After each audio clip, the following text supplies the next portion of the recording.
Hello guys, ഞാൻ രാവിലെ എണീച്ച് പോയത് ജിമ്മിലേക്കാണ്. ഇന്ന് ഡേ 9 ആണ് ഗൈസ്, ബോഡി ട്രാൻസ്ഫോർമേഷൻ്റെ. ആദ്യം തന്നെ ബാക്കിൻ്റെ വർക്കൗട്ട് ഫെയിലിയർ വരെയാണ് അടിക്കുന്നത് ഇന്നത്തെ ദിവസം. അത് കഴിഞ്ഞ് ജിം ബ്രോ ആണെങ്കിൽ പതുക്കെ കോൺസെൻട്രേറ്റ് ഒക്കെ ചെയ്ത് കിടിലായിട്ട് വർക്കൗട്ട് ചെയ്യുന്ന പുള്ളിക്കാരൻ കളിക്കുന്നത്.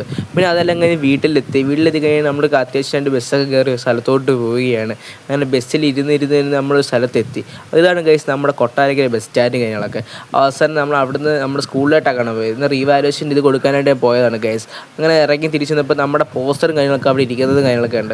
പിന്നെ നമ്മൾ ബസ് സ്റ്റാൻഡിൽ കൊട്ടാരയ്ക്ക് വന്നിട്ട് നമ്മൾ നല്ലൊരു ചാർജ് കുടിക്കാനായിട്ട് ലക്ഷ്മി ബസ്സിലേക്ക് പോയി. അപ്പോൾ ഞങ്ങൾ നേരത്തെ വീട്ടിലേക്ക് വന്നു. പിന്നെ എല്ലാവരും പറയുന്നുണ്ട് എൻ്റെ ബോഡി ഒന്ന് കാണിക്കുന്നു ആണ് ഗൈസ്. ഇതാണ് എൻ്റെ ബോഡിയുടെ 9 ദിവസം കൊണ്ടുള്ള ട്രാൻസ്ഫോർമേഷൻ ഞാൻ നിങ്ങളുടെ അടുത്ത് പറയാൻ പോകുന്നത്. ഇനി 9 ദിവസം കൊണ്ട് ഇത്ര ഇതിനെക്കാട്ടിയും എൻ്റെ ഫാറ്റിങ്ങുകളൊക്കെ ഉണ്ടായിരുന്നു. ഞാൻ ഏകദേശം 1 കിലോ ഞാൻ 9 ദിവസം കൊണ്ട് കുറച്ചു. പിന്നെ എൻ്റെ ബാക്കിൻ്റെ കണ്ടീഷൻ എന്ന് പറയുമ്പോൾ ഇതാണ് ഗൈസ്. അത്യാവശ്യം നല്ല ബാക്കിങ് ബോഡികളൊക്കെ ഉണ്ട്. ഇത്രയുള്ളൂ ഗൈസ്, ബൈ.